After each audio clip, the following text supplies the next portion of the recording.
스티브 코비가 쓴 여러분 소중한 것을 먼저 하라 라고 하는 책이 한때의 베스트셀러가 되었습니다. 사탄은 시간을 공격합니다. 별로 소중하지 않은 일에 시간을 빼앗아 가기도 하고 또 적절히 거절하지 못함으로 지나치게 분주하게 만들어서 본질을 놓치게 만듭니다. 사탄으로부터 공격당하는 이 시간을 우리는 방어해야 합니다. 사탄은 쓸모없는 일로 시간을 낭비하게 만듭니다. 불필요한 모임 또는 직접 하지 않아도 되는 일, 중요하지도 않은 일, 요즘 인터넷 서핑 또 현실 도피성 일거리로 인해서 여러분 시간을 낭비해요. 너무 시간 낭비가 너무 많은 걸 보게 돼요. 이건 마귀에게 속는 일임을 여러분 기억하시기 바랍니다. 요즘 목사님들도요 얼마나 바쁘고 분주하게 빨빨거리고 돌아다니는지 예수님도 목사 만나보기가 힘들어서 찾아다닌대요. 이 영적 지도자는 사람 만나는 시간보다 하나님 만나는 시간을 많이 가져야 합니다. TV 앞에서 인터넷 검색이나 하면서 금쪽 같은 이 생명의 시간을 낭비하고 있지 않는가 돌아보시기 바랍니다. 시간의 우선순위를 정해야 합니다. 인생을 사는 데에는 우선순위가 있습니다. 시간에도 우선순위가 있고 사역에도 우선순위가 있고 또 신앙에도 우선순위가 있습니다. 우선순위가 분명하면 기분과 상황에 따라서 행동하지 않습니다. 목적을 우선순위에 두고 있기 때문에 분명한 뜻을 이룰 수가 있습니다. 여러분 시간도 그 시간에 주어진 목적이 있습니다. 무조건 열심히 한다고 다 좋은 것 아닙니다. 무조건 충성한다고 다 하나님의 일이 아닙니다. 낭비 중에 가장 큰 낭비가 뭔 줄 알아요? 시간의 낭비라는 것을 알아야 돼요. 우린 빨리 해야 되는 일이 있고 천천히 해도 되는 일이 있습니다. 반드시 해야 되는 일이 있는가 하면 미뤄도 되는 일이 있습니다. 필수가 있는가 하면 선택이 있습니다. 이와 같이 우선순위가 잘 정해질 때에 원하는 목적을 이룰 수가 있습니다. 시간은 하나님께서 우리에게 맡겨주신 최고의 자원이요 선물입니다. 시간을 계획성 있게 사용하는 것이 바로 지혜요 은혜입니다. 특히 우리 그리스도인들은 세 가지 시간이 있어야 돼요. 하나는 일하는 시간이 있어야 합니다. 또 하나는 가정생활의 시간이 있어서 가정이 행복해야 하고, 그 다음에는 하나님과 교제하는 시간이 있어야 합니다. 이 세 가지 시간이 잘 균형을 이룰 때 건강하고 행복한 삶을 이룰 수가 있습니다.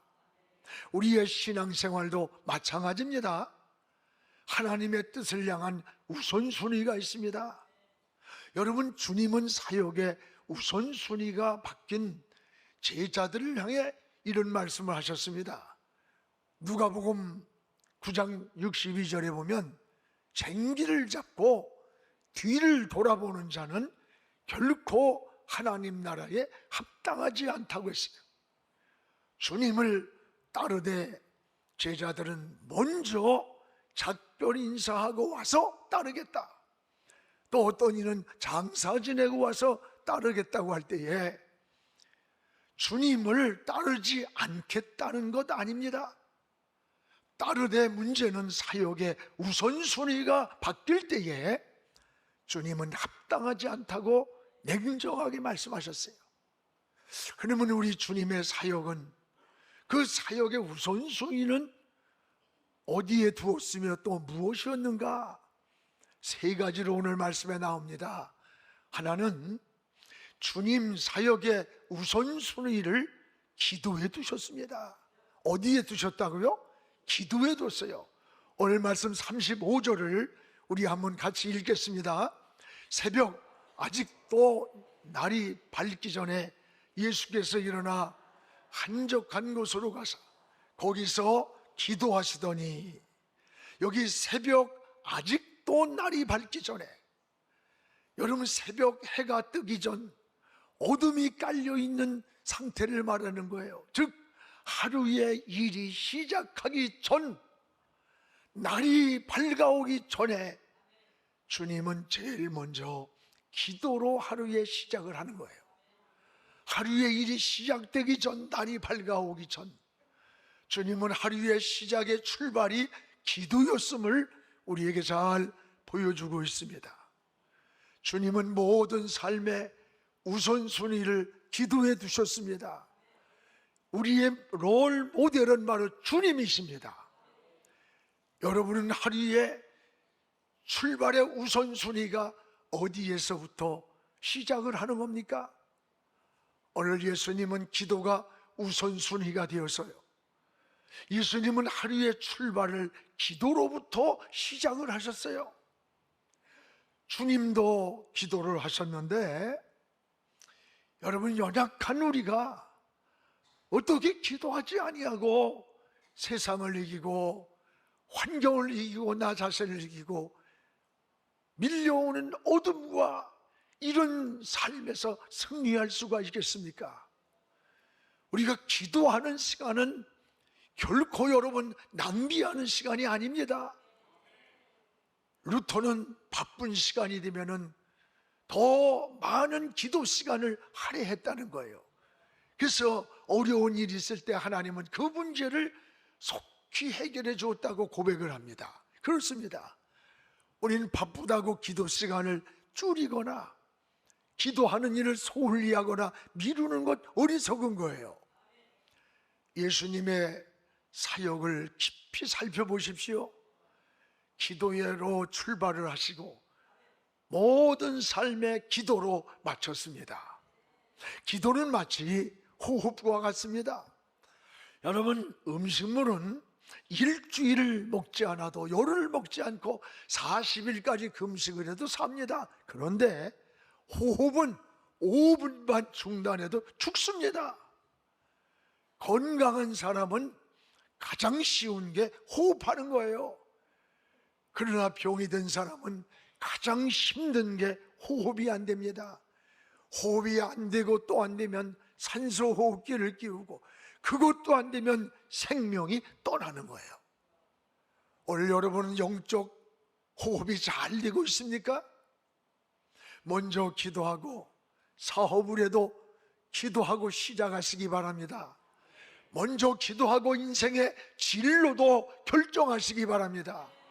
여러분이 병원을 갈지라도 먼저 하나님께 기도하면서 좋은 의사를 만나게 해달라고 기도하고 병원을 가세요. 성경에는 기도할 때 일어난 사건들이 수도 없어요. 귀신이 떠나가고 수많은 병자들이 고침을 받았고, 전쟁에서도 기도할 때 하나님이 승리를 붙여주셨어요. 에베소 1장 17절에 보면 바울은 이런 고백을 합니다. 내가 기도할 때에 하나님은 지혜와 계시의 영을 나에게 주사 하나님을 알게 하셨다 그랬어요. 기도할 때에 지혜를 주셨고 계시의 영을 주어서 하나님을 알게 했다. 이 안다고 하는 것은 어떤 지성적으로 하는 게 아니에요. 하나님의 계시의 영을 주셔서 하나님을 알게 하셨다는 거예요. 그렇습니다. 여러분, 하나님의 약속을 믿고 마가의 다락방에서 120 성도가 모여서 전혀 기도에 힘쓰던 그때에 하늘이 열리면서 불이 혀같이 갈라지는 오순절의 역사가 일어났습니다. 그리고 이 오순절의 역사를 통해서 초대교회가 시작이 되었어요. 여러분, 교회의 시작은 바로 기도입니다. 그리고 성령의 역사입니다. 기도가 바로 해답입니다. 기도는 또한 자기를 돌아보는 시간이 기도입니다.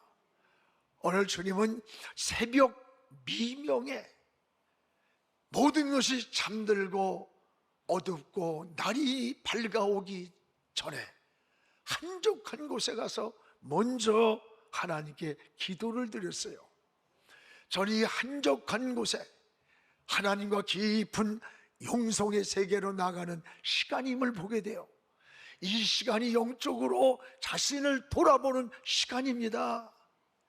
이 현대인들의 가장 큰 문제가 너무 분주한 데 있어요. 사람이 이렇게 분주하다 보니까, 여러분, 사람이 분주하면 세 가지 반응이 나타납니다. 하나는 분주하면 자기를 돌아볼 수 있는 여유를 잃고 인생을 편법을 쓰게 돼요. 여러분, 특히 하나님과 깊은 대화가 끊어지고 자기를 보는 영적인 눈이 어두워져요. 사람이 분주해지다 보면. 또한 믿음 생활하면서도 이 안식이나 평안을 모르고 자꾸 방황을 하는 거야. 오늘 여러분, 분주한 세상 가운데서도 새벽 미명 해가 뜨기 전에, 날이 밝기 전에 하나님 앞에 한적한 곳에서 하나님과 깊은 교제를 갖고 하나님께 묻고 하나님의 인도를 받았던 이 한적한 곳의 시간, 이 시간이 저와 여러분에게 가장 필요한 때가 지금 아닙니까? 네, 사랑하는 여러분, 오늘 주님처럼 기도가 하루의 삶의 여러분 출발점이 되기를 주의 이름으로 축복을 합니다. 또한 주님의 사역은, 따라합시다, 영혼구원. 주님의 사역의 중심은 영혼구원의 목적이 있었습니다. 오늘 주님이 오신 목적이 뭡니까? 오늘 38절에 우리에게 분명한 말씀을 주십니다. 우리 같이 한번 읽겠습니다. 이르시되 우리가 다른 가까운 마을로 가서 거기서도 전도하리니 내가 이를 위하여 왔노라. 오늘 여러분, 거기서도 전도하리니, 지금 복음을 전하면서 오면서 마을을 옮겨갈 때 거기서도 전도하리니 내가 이를 위하여 왔노라. 내가 어느 환경에 어떤 조건에 있든지 거기서도 전도하리니 내가 이를 위해서 왔노라. 주님이 이 땅에 오신 목적을 영혼 구원하러 오셨다고 말씀하셨어요. 예수님이 가장 기뻐하는 게 여러분 뭐라고 생각합니까? 영혼 구원이에요. 예수님이 3년 동안 하신 사역이 핵심이 뭐예요? 영혼 구원이에요. 병자를 고쳐주시고 문제를 해결해 주신 그 내면의 궁극적인 목적은 영혼 구원하는데 목적이 있는 거예요. 여러분이 삶의 많은 은혜와 축복을 누리는 그 내면에도 영혼 구원의 목적이 있는 거예요. 주님이 왜 십자가를 져야 됐습니까? 영혼 구원하려고 십자가를 지신 거예요. 부활하셔서 첫 말씀도 온 천하에 다니면서 만민에게 복음을 전하라. 여러분, 성령을 우리에게 보내주신 목적도 영혼 구원이에요. 내 증인 되라. 말투스, 십자가와 부활, 이곳에 증인 되라는 거예요. 성령 받은 제자들은 담대하게 예수 그리스도의 십자가와 부활의 증인이 되었어요. 교회가 선교하는 목적도 영혼 구원입니다. 우리 교회가 모든 여러분 목장 헌금, 또 여러분 하는 교회, 카페, 이 모든 게 다 어디가 선교 헌금으로 나가요. 돈이 많아서 합니까? 아니에요. 영혼 구원이 있는 거예요. 영혼을 구원하기 위해서, 생명을 구원하기 위해서. 교회의 존재 목적도 여러분 영혼 구원이에요. 영혼 구원. 예수님은 항상 전도할 기회를 찾으셨어요. 요한복음 4장에 보면 사마리아 여인이 물을 기를 때에 예수님은 그 사마리아 여인에게 물을 달라고 했습니다. 그때에 깜짝 놀란 사마리아 여인이 당신이 유대인인데 어찌 나에게 물을 달라고 합니까? 왜냐하면 당시의 사마리아 사람들은 혼혈족들이에요. 유대인들이 상종을 하지 않고 취급을 안 해, 사람 취급을. 근데 어떻게 유대인인 당신이 우리에게 물을 나에게 달라고 합니까? 그때 주님이 뭐라고 하세요? 지금 물을 달라고 하는 이가 누구인 줄 알았다면, 지금 물을 달라고 하는 이가 누구인 줄 내가 알았다면 내가 오히려 나에게 생수를 구했을 것이다. 내가 내 이 물은 마셔도 다시 목이 마르거니와 내가 주는 물은 영원히 목마르지 않는 생수가 되리라. 네가 주는 이 물은 마셔도 또 목이 마르지만 내가 주는 물은 영원히 목마르지 않는 생수가 되리라. 그렇습니다. 여러분, 세상 것은 우리가 아무리 높은 자리에 앉아봐도, 아무리 많은 것을 소유해봐도, 많은 지식을 가져봐도 인생의 목마름이 해결되지 않아요. 주님이 주는 물은 영원히 목마르지 않는 생수가 되리라. 그때 이 여인은 이분이 메시아라는 것을 깨닫고 이 여인이 마을로 뛰어가서 사람들에게 외칩니다. 와보라, 와보라. 메시아를 만났다, 메시아를 만났다. 예수 그리스도를 전했던 거예요. 그렇습니다. 사랑하는 여러분, 전도할 때 하나님은 우리에게 구원받을 영혼이 여러분을 기다리고 있다는 것을 깨닫기 바랍니다. 하나님은 여러분들이 영혼을 찾아 나설 때 만나게 해주시는 걸 만나게. 성경의 베드로와 고넬료를 보세요. 기도하던 이 고넬료에게 환상 가운데 베드로를 만나도록 접촉점을 주셨어요. 여러분, 빌립과 에디오피아 내시의 만남을 보세요. 성령께서 말씀을 갈급해야 하는 이 에디오피아 내시에게 말씀을 깨닫게 하려고 빌립을 공수에다가 만나게 해주셨어요. 아프리카 선교의 시발점을 만드는 거예요. 이게 하나님의 하시는 손길이에요. 역사 속에 하나님의 손의 움직임이 있는 거예요. 하나님은 사람을 통해 일하시는 거예요. 여러분이 믿음으로 입을 열고 믿음으로 행동하고 믿음으로 나갈 때 하나님은 만남을 주시는 거예요. 사람을 만나고 때를 만나고 인생의 축복을 만나게 해주시는 거예요. 여러분, 지금 6월 첫 주일입니다. 이제 후반기를 준비하면서 한 영혼 구원을 위해서 여러분의 주변을 돌아보시기 바랍니다. 여러분의 가정 안에 이웃들, 친구들, 자주 만나는 영혼들을 찾으시기 바랍니다. 장로 한 사람을 세우는데, 우리가 89명의 장로님이 계시는데 이제 한 100명 세우려고 해 지금. 장로, 목사님 나 장로, 그래, 난 1000명이라도 세우고 싶어. 그러나 자격이 돼야지. 석가래감도 안 되는데 기둥이라고 세워놓으면요, 그 석가래가 부러지는 날 다 죽어. 장로 한 분을 세우는데 세례교인이 25명이 있어야 한 사람을 세우는 거야. 이게 뭐예요? 25명을 전도해와야 장로 세울 수 있는 자격이 생기는 거예요. 여러분, 예수 믿으면서 여러분을 통해서 예수 믿은 사람이 지금 몇 명이나 있습니까? 여러분과 나에게 예수 믿은 사람이 몇 명이나 생각이 납니까? 지금부터 6개월 동안 한 영혼씩 전도하는 기회가 되시길 바랍니다.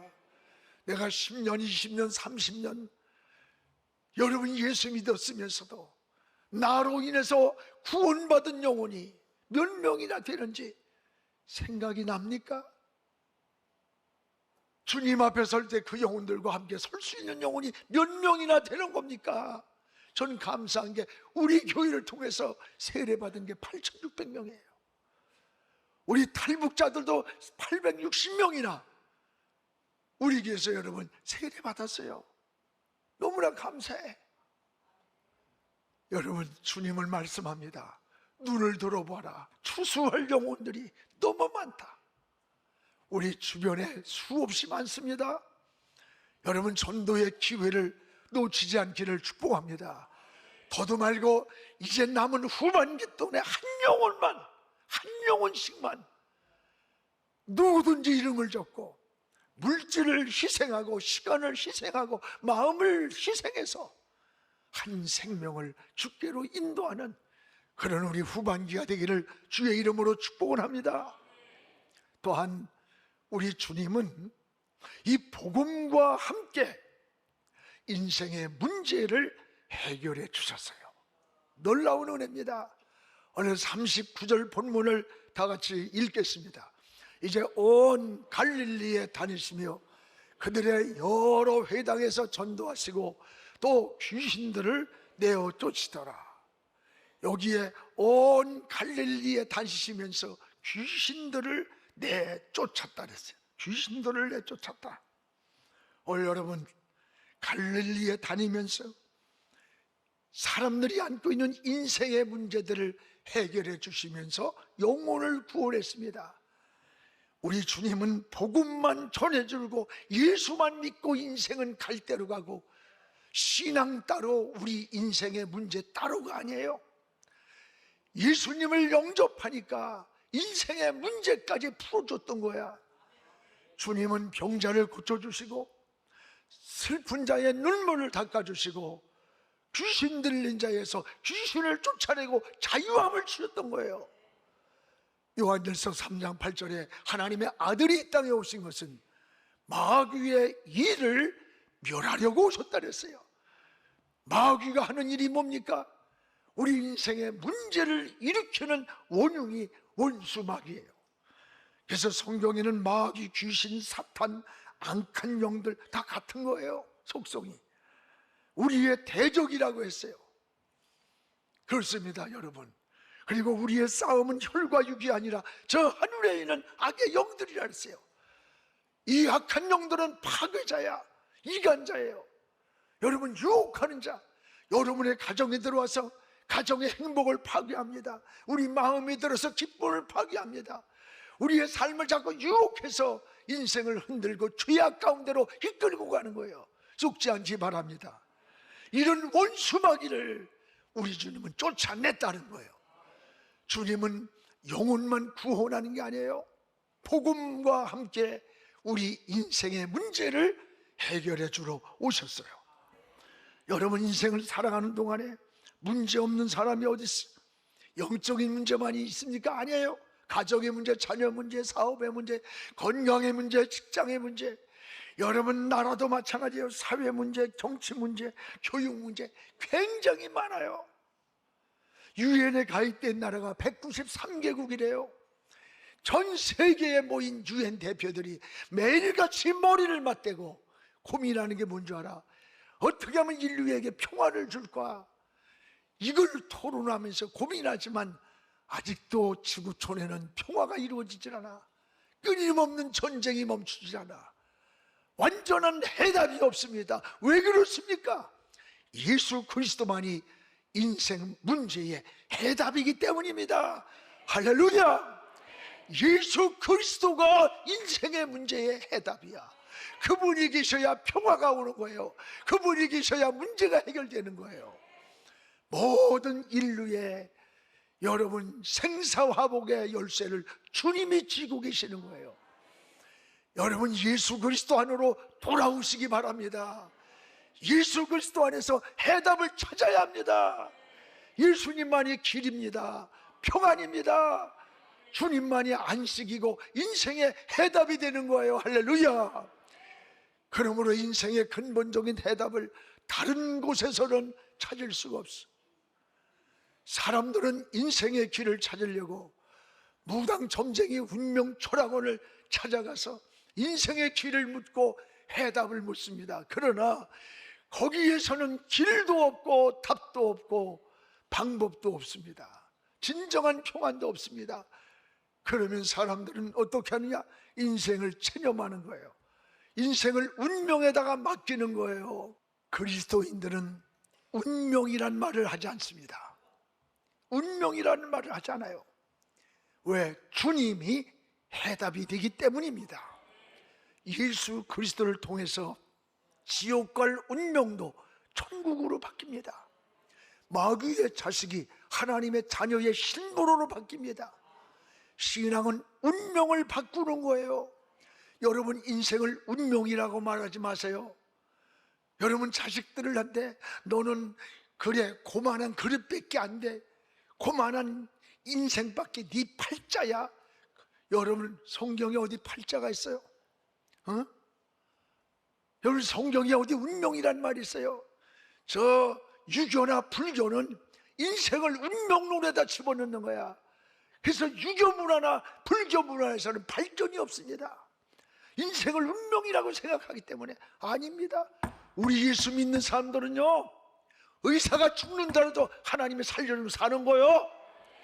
망해도 하나님이 일으켜주면 일어나는 거예요. 우린 해답이 있어요. 예수 잘 믿고 길을 찾을 수 있고, 예수 안에 해답이 있고 평안이 있고 영원한 생명이 있기 때문에 그래요. 여러분의 운명이 아닌 축복의 삶으로 바꿔지기를 주의 이름으로 축원합니다. 기도하겠습니다. 거룩하신 우리 아버지 하나님, 감사합니다. 오늘도 하나님 아버지, 우리의 신앙을 다시 한번 돌아보게 하시고 변화되게 하여 주시옵소서. 새롭게 하여 주시옵소서.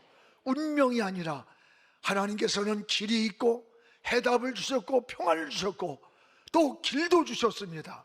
오늘도 이 길을 잘 따라가게 도와주시옵소서. 예수 안에 승리하게 하시고 하나님 복음 안에 승리자가 되게 축복하여 주시옵소서. 예수님의 이름으로 기도합니다. 아멘.